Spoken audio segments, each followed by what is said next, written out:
Shalom saudara, bersyukur kepada Tuhan karena kita diberikan kesempatan untuk berjumpa lagi bersama dengan saya, Pendeta Jakob Setio dalam program Sapa Jemaat.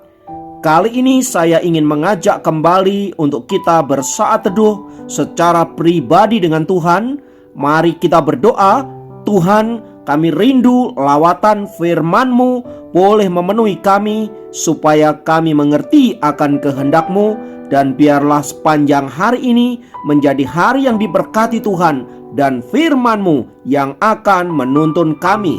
Berkatilah kami dalam nama Yesus kami berdoa, haleluya, amin. Firman Tuhan kali ini terambil dari Mazmur 42 ayat 6. Mazmur 42 ayat 6 berkata, "Mengapa engkau tertekan, hai jiwaku, dan gelisah di dalam diriku? Berharaplah kepada Allah, sebab aku akan bersyukur lagi kepadanya, penolongku dan Allahku." Saudaraku, dalam hidup ini kita pasti pernah mengalami masa-masa krisis. Penyebabnya tentu bermacam-macam.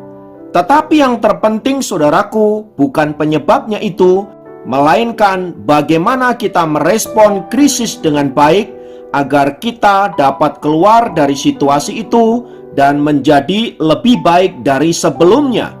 Sebab bila tidak ditangani dengan baik, maka situasi krisis itu menyebabkan jiwa kita menjadi tertekan, stres, bahkan bisa depresi. Tanda-tandanya biasanya dimulai dari perasaan gelisah yang tidak menentu, merasa hampa, kosong, dan lain sebagainya. Kondisi ini bisa mengakibatkan sesuatu yang fatal di dalam kehidupan kita. Oleh sebab itu, saudaraku, kita perlu segera mencari solusi apabila kita ada dalam keadaan krisis yang ditandai dengan jiwa yang tertekan, gelisah, kosong, dan lain sebagainya. Dan satu-satunya solusi yang benar adalah datang kepada Tuhan, mencari kehendak-Nya, dan meminta pertolongannya agar kita dapat keluar dari situasi tersebut, seperti yang dialami oleh Bani Korah. Di Mazmur ini, Bani Korah menceritakan kondisi jiwanya yang sedang tertekan dan hatinya yang sedang gelisah. Tampaknya hal itu dilatar belakangi oleh kisah masa lalu yang buruk yang dialami oleh nenek moyangnya. Alkitab mencatat, Korah bin Yitsar bin Kehat bin Lewi dikategorikan sebagai seorang pemberontak terhadap kepemimpinan Musa, sepupunya. Ia memimpin 250 orang, termasuk di dalamnya ada Datan dan Abiram, serta anak-anak Eliab dan On bin Pelet. Ketiganya adalah orang Ruben. Pemberontakan itu tampaknya dilatar belakangi oleh kecemburuan Korah atas kepemimpinan Musa. Alasan Korah memberontak kepada Musa, yang pertama karena Musa dan Harun dianggap mengangkat diri mereka sendiri di atas orang-orang Israel lainnya. Yang kedua, Musa dianggap sebagai seorang pemimpin yang gagal masuk ke tanah perjanjian.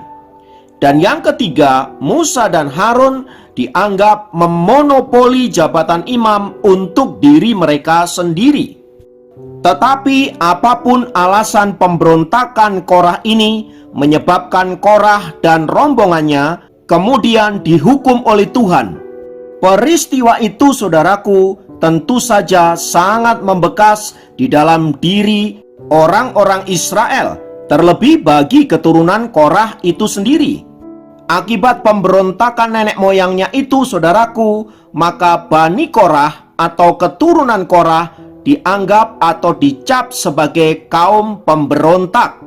Meski kemudian Bani Korah ini mendapatkan bagian pelayanan di kemah suci, mereka itu umumnya menjadi penjaga-penjaga pintu gerbang, mengolah roti, menyanyikan lagu-lagu pujian, memainkan alat-alat musik dan lain sebagainya. Tetapi luka batin akibat apa yang dilakukan oleh nenek moyangnya itu ternyata masih membekas di dalam diri Bani Korah. Luka batin itu begitu berkepanjangan. Tampaknya Bani Korah belum menyelesaikan masalah ini di hadapan Tuhan, sehingga luka itu dibawa kemana-mana dari generasi ke generasi berikutnya. Tak heran karena hal itu, saudaraku, maka Bani Korah ini mengalami masa-masa yang berat dalam hidupnya akibat jiwa yang tertekan, hati yang gelisah, perasaan kosong, perasaan tidak berguna, malu, dan lain sebagainya. Namun di atas semua itu, saudaraku, Bani Korah sadar betul bahwa hanya Allah, Yehova Elohimlah, yang sanggup memulihkan hidupnya, yang sanggup memulihkan jiwanya yang merana akibat dosa masa lalu. Bagi Bani Korah, tidak ada tempat lain yang bisa menyelesaikan masalahnya yang begitu berat. Tidak ada solusi lain yang dapat menolong dirinya kecuali datang bersimpuh di bawah kaki Tuhan dan berharap Dia yang akan memulihkan hidupnya. Dalam sejarah bangsa Israel berikutnya, saudaraku, kita mendapati bagaimana Bani Korah dipulihkan oleh Tuhan dan dia menempati bagian pelayanan yang sangat penting dan vital di dalam kerajaan Israel. Semua itu membuktikan betapa Allah yang dimiliki oleh Bani Korah adalah Allah yang hidup, Allah yang mengerti pergumulan-pergumulannya dan sanggup menolong hidupnya, serta mengangkat kembali kehidupannya yang pernah jatuh, masa lalu yang kelam, dan lain sebagainya, menjadi pribadi yang punya makna, pribadi yang mulia di hadapan Allah.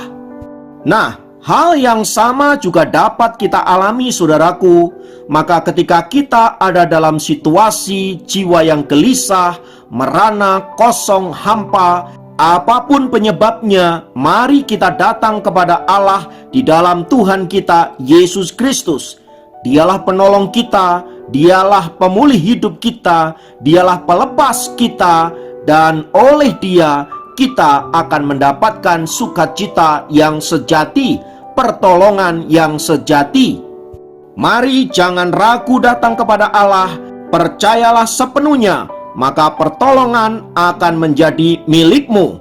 Mari kita berdoa, dan kalau saudara ada dalam pergumulan yang berat, dalam keadaan situasi yang menekan, serta jiwamu mengalami kehampaan, kekosongan, dan kegelisahan, taruh tanganmu di dada dan berdoa bersama-sama dengan saya. Tuhan, di dalam nama Yesus, siapapun hari ini yang mendengarkan program ini dan mereka ada dalam pergumulan yang berat, Tuhan jamah mereka. Yang sakit Tuhan sembuhkan dalam nama Yesus. Yang sedang punya masalah Tuhan berikan solusi. Mereka yang sedang ada dalam jiwa yang tertekan, Tuhan memberikan kelegaan. Terima kasih untuk kebenaran firman-Mu. Engkaulah penolong kami, Engkaulah pemulih kami. Terpujilah nama-Mu kekal selama-lamanya. Dalam nama Yesus kami berdoa. Haleluya. Amin. Demikian program Sapa Jemaat kali ini. Sampai jumpa dalam program Sapa Jemaat yang lain. Tuhan Yesus memberkati.